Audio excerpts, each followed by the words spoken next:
Louvado seja o nosso Senhor.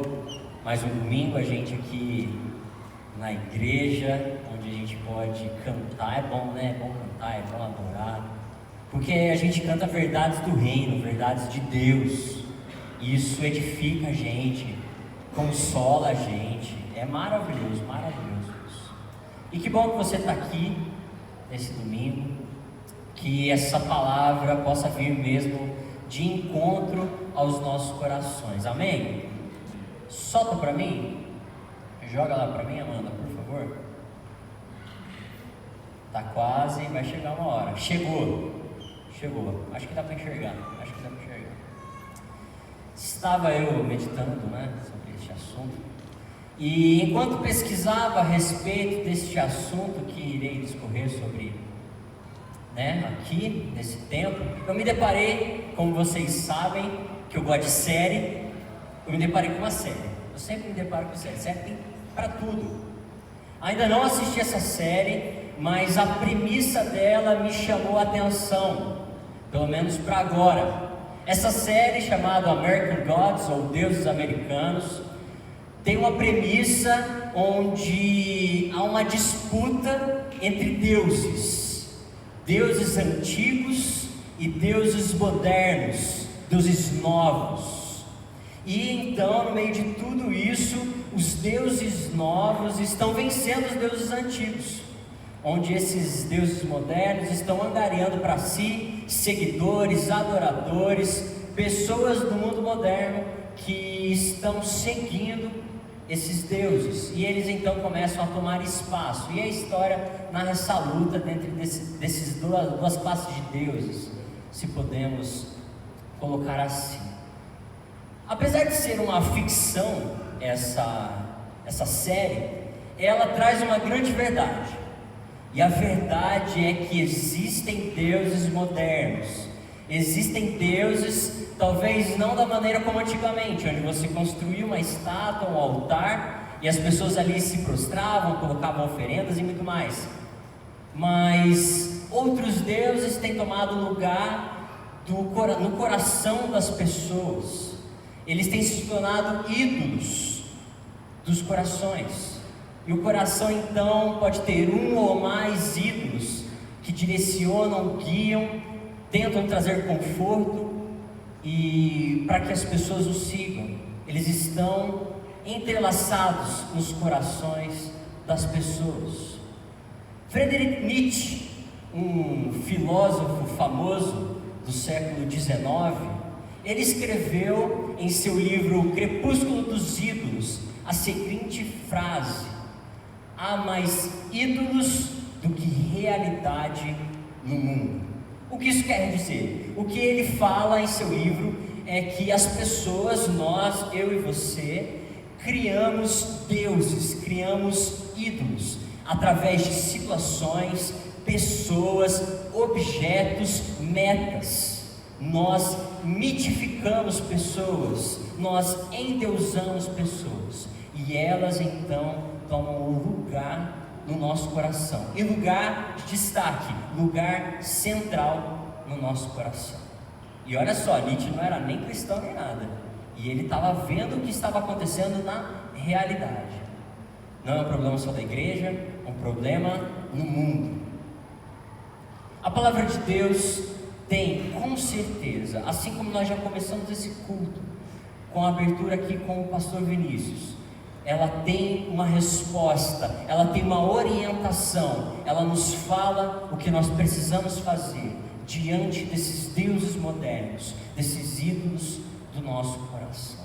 Eu quero te convidar então a lermos a palavra de Deus, um texto muito conhecido, Atos 17, do 22 ao 34. Dá para enxergar? Dá? Bom, vocês sabem que eu sempre coloco as letrinhas amarelas, Hoje eu não coloquei. Hoje eu quero pedir a ajuda de vocês para vocês lerem versículos inteiros. Eu vou começar com os versículos pares, no 22. E eu peço que vocês me ajudem lendo os versículos ímpares. Então, Paulo se levantou diante do conselho e assim se dirigiu a seus membros: homens de Atenas, vejo que em todos os aspectos vocês são muito religiosos. Pois enquanto andava pela cidade, reparei em seus diversos altares. Um deles trazia a seguinte inscrição: ao Deus desconhecido. Esse Deus que vocês adoram sem conhecer é exatamente aquele de que lhes falo. Ele é o Deus que fez o mundo e tudo que nele há, uma vez que é Senhor dos céus e da terra, não habita em templos feitos por homens. E não é servido por mãos humanas, pois não necessita de coisa alguma. Ele mesmo dá vida e fôlego a tudo, e supre cada necessidade. De um só homem ele criou todas as nações da terra, tendo decidido de antemão onde se estabeleceriam e por quanto tempo. Seu propósito é que as nações buscassem a Deus, e tateando talvez viessem a encontrá-lo, embora ele não esteja longe de nenhum de nós. Pois nele vivemos, nos movemos e existimos. Como disseram alguns dos seus próprios poetas, somos descendência dele.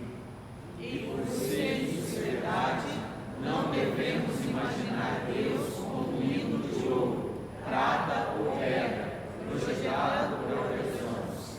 No passado, Deus não levou em conta a ignorância das pessoas acerca destas coisas, mas agora Ele ordena que todos, em todo lugar, se arrependam.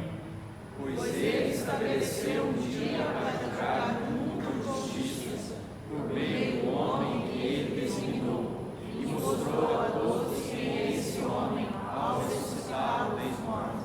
Quando ouviram Paulo falar sobre ressurreição dos mortos, alguns riram com desprezo, outros porém disseram: queremos ouvir mais sobre isso em outra ocasião. Então Paulo se retirou do conselho. Mas alguns se juntaram a ele e creram. Entre eles estava Dionísio, membro do conselho, uma mulher chamada Dâmaris e alguns outros. Louvado seja o nosso Senhor. Irmãos, o jeito que Paulo começa o seu discurso no Areópago: senhores atenienses, eu vejo que vocês são muito religiosos.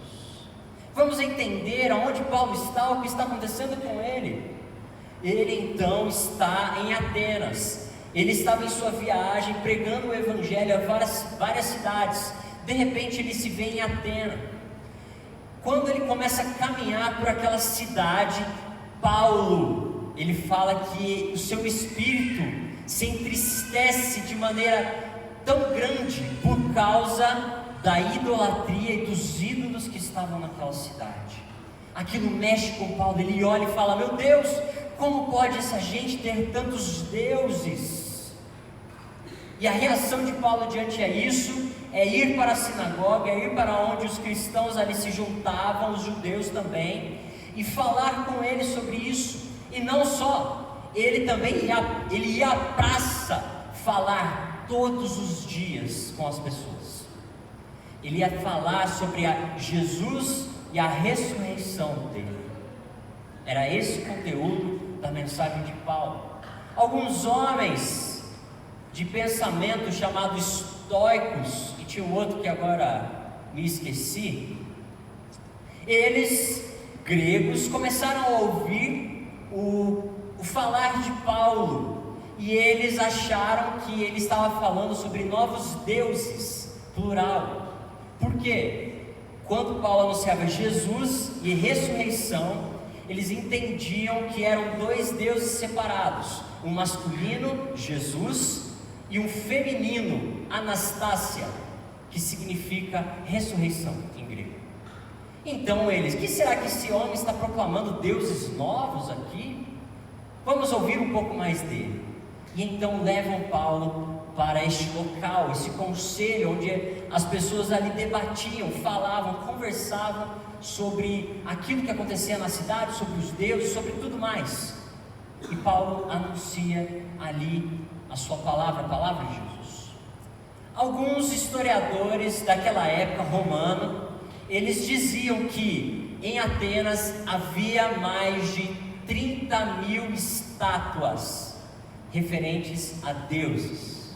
Outro vai dizer que a cidade inteira era um altar para os deuses. Plínio, também um outro historiador, vai dizer que era mais fácil encontrar um deus do que um homem naquela cidade.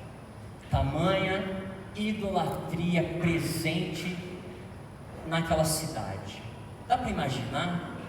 Eu fico imaginando o pessoal andando na rua, deve ter umas estátuas no meio da rua, assim, parada, de tanta coisa. 30.000 é muita coisa. Por que eles tinham tudo isso? Porque eles tinham medo, porque os deuses gregos são muito vingativos. Eles tinham medo de que aqueles deuses, se eles não tivessem um culto, se não tivessem sacerdotes, se não tivessem pessoas ali, aqueles deuses iriam matá-los ou puni-los. Eles tinham medo disso, então eles cultuavam a fim de receber bênçãos daqueles deuses. Era isso que eles faziam. E eles tinham tanto medo que eles colocaram um altar a um Deus desconhecido, porque eles tinham medo de que algum Deus que eles não conheciam pudesse castigá-lo se não fosse adorado. Então eles colocaram: bom, a gente não sabe, vamos adorar. Se esse Deus se enquadrar, tá bom, ele não vai amaldiçoar a gente. Esse era o pensamento. A idolatria estava presente para todo mundo ver naquela cidade. Estava ali, ao céu aberto, comum para todos. Aquilo era normal para as pessoas. Era apenas mais um. Se surgisse outro Deus, era apenas mais um. Mas, irmãos, talvez isso não seja muito diferente do tempo que nós vivemos hoje. Porque nós também somos muito religiosos. A gente vive em um país onde, segundo o IBGE, no censo de 2010, cerca de 80% das pessoas eram cristãs. Eu estou incluindo nesse 80% católicos e evangélicos. 80% é um número alto. Mas qual é a porcentagem de pessoas deste número que realmente caminham com Deus? Qual é a porcentagem? É muito baixa. Eu conheço muita gente que fala que é cristão, que é católico, que é evangélico, mas diz isso por causa de família, porque cresceu, mas na realidade nem vai, ou vai uma vez por ano, só para mostrar que foi. Cumpri meu dever, estou aqui domingo, cumpri meu dever, está tudo bem. Pode ter se passado mais de 2000 anos, mas a idolatria ainda persiste no meu coração e no nosso coração. Tim Keller, um pastor da Redeemer, lá dos Estados Unidos, ele, em seu livro Deuses Falsos, escreve algo muito interessante. Eu gostaria que você prestasse atenção enquanto eu leio. Ele diz assim: na sociedade atual não é fundamentalmente diferente dessas antigas culturas. Cada uma delas é dominada por seu próprio conjunto de ídolos. Cada uma tem o seu sacerdócio, seus totens e rituais. Cada uma delas tem seus templos, sejam eles torres empresariais, spas, academias, estúdios ou estádios, onde os sacrifícios têm que ser feitos para que as bênçãos da boa vida sejam obtidas e os desastres sejam evitados. Podemos não nos ajoelhar fisicamente diante de uma estátua de Afrodite, mas muitas jovens de hoje são levadas à depressão e a disfunções alimentares por preocupação excessiva com a imagem. Podemos não queimar incenso a Ártemis, mas quando o dinheiro e a carreira são levados a proporções cósmicas, realizamos algo como um verdadeiro sacrifício de criança, negligenciando a família, a comunidade, para conquistar um lugar mais elevado no mundo empresarial e angariar mais riquezas e prestígios. Eu acho que resume bem, né, o que ele fala. É isso que acontece com a gente, é isso. Olha só, eu vou dar um exemplo bobo, bobo, mas se a gente não tomar cuidado, cresce e toma lugar no nosso coração. Terça-feira eu estava aqui na reunião de oração, eu estava conversando com algumas pessoas, e as pessoas sempre perguntam assim: e o casório? E o casamento? Vai sair? Está pronto? Tem que pagar? Como que está? Aí eu falei: está caminhando, Deus está abençoando, se Deus quiser, vou casar. Aí alguém soltou assim: só se Jesus não voltar antes, né, irmão? Aí eu, Jesus, pode demorar um pouquinho, né? Dá uma semaninha de eu casado, né? Espera eu casar, espera eu, né? Eu tô pagando o negócio, é caro, o casamento é caro. Jesus, você pode dar uma, né? Passa a lua de mel, pelo menos, né? Pelo menos. Aí volta. Eu tô brincando, mas olha só, eu posso fazer isso e simplesmente colocar o meu alvo de casar acima de Cristo, se eu não tomar cuidado. E aí o que acontece? Acontece que minha vida vai girar em torno do meu casamento e do que eu tenho que fazer. Aí eu tenho que ir atrás daquilo, tenho que fazer aquilo outro, tenho que arrumar aquilo lá. E aí a minha vida, a minha agenda, o meu direcionamento, tudo aquilo que eu vou fazer está em torno daquilo. E quando passar, o que vai acontecer na minha vida? Eu vou sentir um vazio enorme, porque todas as minhas metas daquilo que eu queria, acabou. Aquilo quebra, porque deu o tempo dele. E aí? Para onde eu corro? Para onde eu vou? Porque eu coloquei todas as minhas esperanças naquilo. Acabou. Eu dei um exemplo bem simples, mas não é preciso muito para que esse exemplo vire uma realidade nas nossas vidas. Não é muito que o seu trabalho, onde você se esforça tanto para colocar comida na sua casa, para os seus filhos, está alimentando, dando boa escola, não leva muito para que esse trabalho tome o seu coração e a sua vida, e não tenha lugar mais para ninguém. Aí sabe o que acontece? Você vai, trabalha, aí você pode acontecer duas coisas com você. Você chega no final da vida igual Salomão e fala: eu corri atrás do vento. E aí depois de você perceber isso, você vai cantar epitáfio: devia ter amado mais. É isso que vai acontecer. Só que aí quando você chegar a cantar essa música, entendendo, você já não tem mais tempo para nada, porque você viveu correndo atrás do vento e você nem se deu conta. Mas o trabalho, não só secular, mas o trabalho na igreja, pode tirar o nosso foco de Deus, pode fazer com que aparecer no ministério ou estar à frente seja algo muito maior do que o próprio Deus. Eu não vou na igreja para cultuar a Deus e o cultuo trabalhando, seja gravando o culto, que seja dando aula para as crianças, tocando louvor na recepção ou arrumando cadeiras. Eu não vou cultuar a Deus fazendo essas coisas. Eu vou para a igreja porque o meu propósito é simplesmente fazer uma dessas coisas. E ai se ninguém olhar e falar assim: foi legal isso que você fez, hein? Ou você arrumou as cadeiras tudo azul, tudo, hoje não está, mas tudo azul, tudo amarelo, tudo verde, parecia a bandeira do Brasil. Acontece. Se a gente não tomar cuidado, eu estou dando exemplos simples. Qual é o ídolo do nosso coração? O que tem guiado os seus passos? O que tem feito você caminhar? Seus objetivos, suas metas, elas passam por onde? Quem está guiando os seus passos? O último exemplo que eu gostaria de dar a respeito disso, e que eu acho que é algo que nós precisamos tomar muito cuidado, é a relativização de Deus. Eu vou explicar. Nós temos Deus, e Deus é infinitamente maior de tudo aquilo que nós sabemos, pensamos ou consigamos colocar numa caixa. O que a gente consegue fazer? A gente corta Deus, vamos dizer assim, e enfia ele dentro de uma caixa, falando: aquilo que eu acho que é bom sobre Deus, eu aceito para a minha vida. Aquilo que eu não entendo, aquilo que eu acho que é errado, eu dispenso. Vou dar um exemplo. Nós estamos aqui, mas eu usei o exemplo rapidamente lá dos 80%, não é? Do IBGE. A gente quer exatamente isso. Nós queremos Deus, nós queremos colocar no nosso WhatsApp, que você coloca a frasezinha, você quer colocar fé no Pai, e aí você não quer caminhar com Deus. Você não quer ler a palavra, igual o Vini colocou aqui semana passada. A gente não quer. A gente quer Deus só para situações impossíveis que saem do controle das nossas mãos. Aí eu vou para Deus.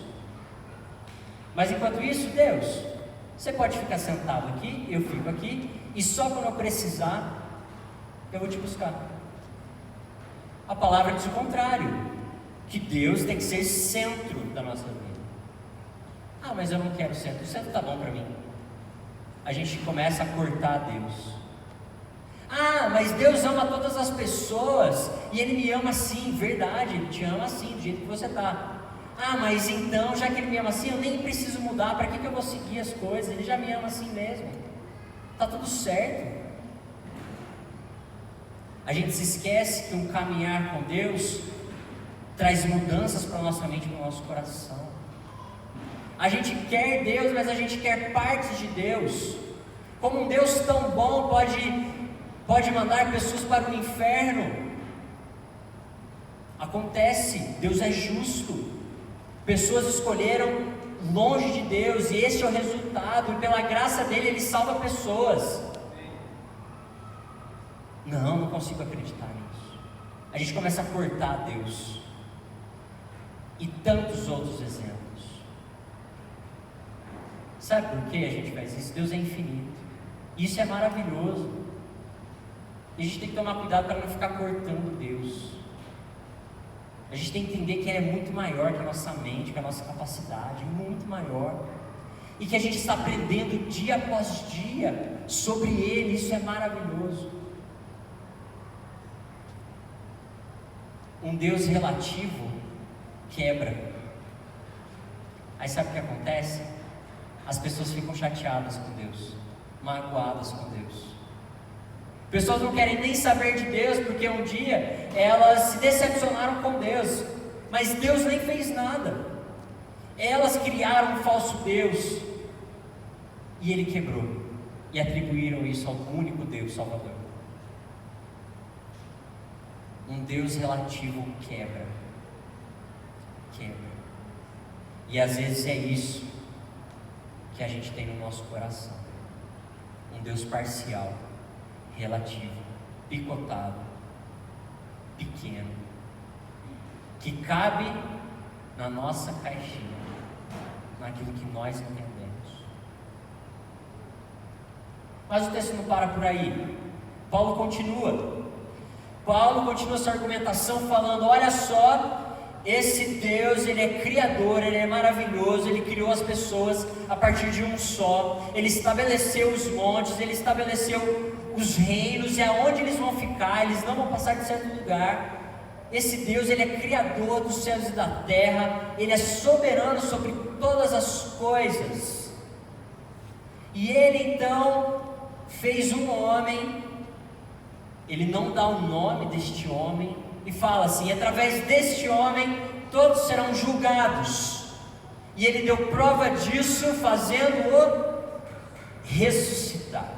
De repente, os atenienses estão ali, na hora que eles ouvem de ressurreição, fica todo mundo louco. Não, pode parar. Isso não. Tanto que a palavra diz que quando Paulo fala sobre ressurreição de Jesus, eles riem e zombam. Por quê? Para os gregos, a ressurreição era impossível.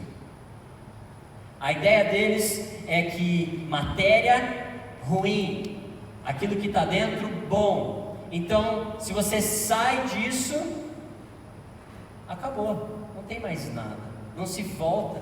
Os deuses deles não voltam. Se algum deus deles, grego, morrer, ele não volta à vida. Mas Paulo está anunciando um Deus que voltou à vida, anunciando o impossível para aqueles homens. E eu fico pensando: esses caras eram muito loucos, não é possível. Eles tinham 1 milhão de deuses, 30 mil estátuas, e aí chega alguém, fala sobre um novo Deus. E em vez deles aceitarem, falando, tudo bem, é um novo Deus, tudo bem, vamos botar mais uma... Não! A reação é o contrário. Ele, não, esse Deus a gente não quer. Esse Deus não vai entrar aqui. Não é esquisito isso? Eles poderiam simplesmente abraçar, mas não. Porque a ressurreição mostrou para eles, foi de encontro àqueles corações idólatras. E a primeira reação que eles tiveram foi fugir. Foi fugir. Falando, isso é loucura. Loucura. O próprio Paulo vai falar em 1 Coríntios 1:18, que a mensagem da cruz é loucura para quem? Para quem não crê. Mas é poder de Deus para salvar para aqueles que creem.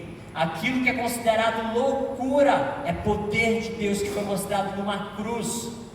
Cristo veio se entregar por nós, tirar os ídolos dos corações, mostrar que Ele é verdadeiro Deus, e a comprovação disso foi a ressurreição no terceiro dia. A ressurreição comprova que Cristo é Deus e que Ele é Deus verdadeiro. A palavra vai dizer que alguns riram, outros falaram em zombaria, a gente vai te ouvir depois, mas outros creram. A gente sabe pelo menos dois, Dionísio e Dâmaris, e depois ele vai falar entre alguns outros. Ouviram, e a ressurreição bateu no coração deles, quebrou os ídolos e abriu os olhos daquela cegueira da qual eles estavam. Mais para frente na história, cerca de 50, 60 anos depois, surge uma carta no meio da igreja, a carta de um tal pastor chamado Dionísio. E esse pastor fala, olha, nós estamos aqui na igreja de Corinto, mas eu quero falar sobre um outro Dionísio, que também foi pastor aqui. Este outro Dionísio, que ajudou a alavancar, a fazer com que a igreja em Corinto crescesse, que foi usado por Deus para a igreja crescer, era o mesmo Dionísio, que foi alcançado na pregação de Paulo, lá no conselho, lá na Europa. A gente não sabe disso. A história conta depois que aquele homem foi usado lá na frente por Deus para que a igreja crescesse de maneira saudável. Estava ali. A gente pode pensar, nossa, mas só 2, 3, 4 pessoas. Gente, o mover de Deus ele foi enorme. Deus alcançou quem tinha que ser alcançado ali. E da mesma maneira que Ele alcançou aquelas pessoas, a ressurreição dele deve quebrar os ídolos do nosso coração. Deve.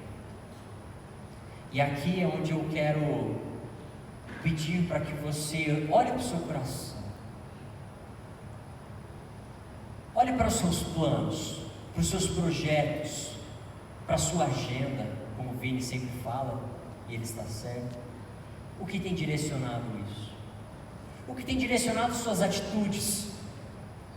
Será que as nossas atitudes, aquilo que nós temos planejado para nós, nossas metas, nossos alvos, passam por Jesus, o verdadeiro Deus? Passam por Ele? Nós temos que nos perguntar isso. Será que o Deus que nós estamos crendo é de fato o Deus que ressurgiu, ou é um Deus que nós estamos criando na nossa mente, a fim de satisfazer o nosso ego, satisfazer aquilo que nós queremos, dar resposta para aquilo que nós queremos fazer? É isso que a gente tem que pensar. Será que o nosso trabalho tem sido esse ídolo e a gente não quer colocar Deus na frente? Mas nós precisamos. Há um lugar certo para todas as coisas. Não chegue no final da vida cantando epitáfio e se arrependendo. Faça agora. Comece a agir agora. Comece a pensar agora. Comece a refletir agora. Qual é a sua motivação para quem trabalha aqui na igreja, trabalhar nos ministérios que vocês estão? Qual é a motivação? É a glória de Deus? Se for, amém, louvado seja o Senhor. Se não for, você está tendo uma oportunidade para mudar agora, para mudar, para se aproximar de Deus. Se você está tendo um Deus relativo, caminhando de longe e querendo que Ele haja, caminhando de longe e nem se importando com Ele, Ele te trouxe aqui, Ele ama você, Ele nos ama, e Ele quer nos transformar, Ele quer mudar o nosso coração, e isso só é possível porque Ele ressuscitou, porque Ele é Deus, e Ele pode mudar, quebrar o nosso coração idólatra. Ele pode. Deus é o maior quebrador de ídolos da história, porque Ele faz isso constantemente no coração do seu povo. Irmãos, às vezes a gente perde o caminho, às vezes a gente coloca coisas na frente de Deus, na centralidade, qualquer coisa, mas nós somos chamados a voltar. E não só isso, nós somos chamados, assim como Paulo, a pregar o único e verdadeiro Deus. As pessoas fora, como eu falei do Nietzsche, estão com o coração cheio de ídolos, e nós temos um Deus que quebra todos esses ídolos, que dá esperança verdadeira, que dá motivação verdadeira para que essas pessoas vivam e vivam bem com Deus. Nós somos chamados a isso. Amém? Quero orar com você nesse momento.